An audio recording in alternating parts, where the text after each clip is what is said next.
পৃথিবীতে সব কিছুই কৃত্রিম, শুধুমাত্র প্রকৃতিই হলো ঈশ্বরের তৈরি নিজস্ব শিল্প।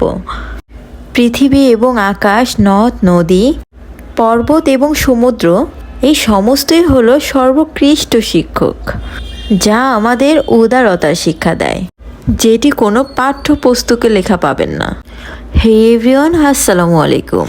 আপনাদের সবার প্রিয় মালিহা নূসী মৃদুলা আজকে আপনাদের সাথে আছি মৃদুলাস ব্লগিং ওয়ার্ল্ড থেকে। আর আমি প্রকৃতির টানে প্রকৃতিকে উপভোগ করতে ছুটে চলে যাচ্ছি সিলেটে। আর আজকে থেকেই শুরু হলো সিলেটের পার্ট 1, 2, 3 এইরকম কিছু ব্লগ।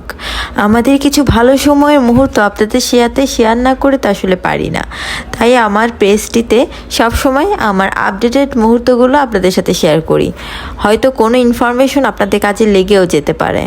সিলেটে যদি আপনারা কখনো ভ্রমণ করতে চান, সেক্ষেত্রে আমি বলবো আপনাদের ফার্স্ট চয়েস করা উচিত আসলে কোনো বাহনকে, সেটা হচ্ছে ট্রেনকে।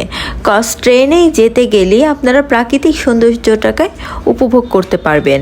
আর ইচ্ছা করলে প্লেনেও যেতে পারেন, কিন্তু সেই হিসেবে আপনাদের সময় বাঁচবে। বাট আপনারা যেই চোখের তৃপ্তির জন্য যাবেন, সেটা কিন্তু আপনারা যাত্রা পথে পাবেন না।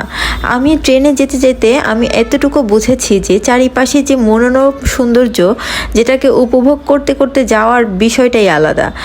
আমি ইচ্ছা করে ঘুমোতে পারছিলাম না। চারিপাশে এত সৌন্দর্য আর এত চা বাগান, এগুলো দেখে কি আসলে ঘুমানো যায়? এত নাইসলি একটি ওয়েদার। আর বন্যার পরে তো সিলেটটা অসম্ভব সুন্দর, মানে ভয়ঙ্কর সুন্দর রূপ ধারণ করেছে। সেটা আমার পার্ট 2 ব্লগই আপনারা দেখতে পাবেন। আমার এই ভিডিও ক্লিপগুলোতে অবশ্যই আপনারা দেখতে পাচ্ছেন কতটা সুন্দর দেখাচ্ছে জানালা দিয়ে। আর হ্যাঁ, কিছু কিছু জায়গাতে ট্রেনের লাইন কিন্তু পানির নিচে এখনও ডুবে আছে, কজ চারিপাশে থই থই পানি একদম। আবার পাহাড়ি জায়গাগুলোতে সুন্দর পাহাড়, আবার চা বাগান, আবার মানে মাইলের উপর মাইল পানি।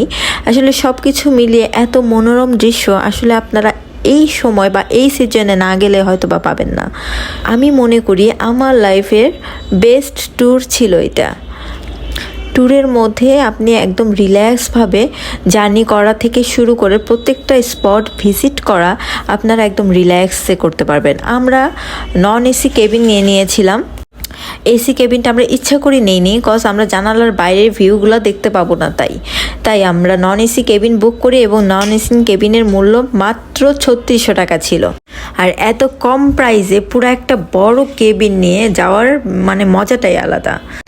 এখানে ছোট ছোট টিলার উপরে চা বাগান করা এবং এরকম পাহাড়ের মতো দেখতে খুবই মনোরম দৃশ্য লাগছিল।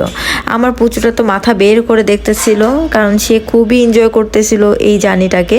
তো আমরা আসলে মাঝখানে কিছু স্ন্যাপ নিচ্ছিলাম যে দেখি আমরা কেমন লাগে আমাদের। আসলে এই স্ন্যাপগুলা একটা মেমোরিজ বলতে গেলে, আসলে মেমোরি ক্রিয়েট করার জন্যই এই স্ন্যাপগুলো নেওয়া।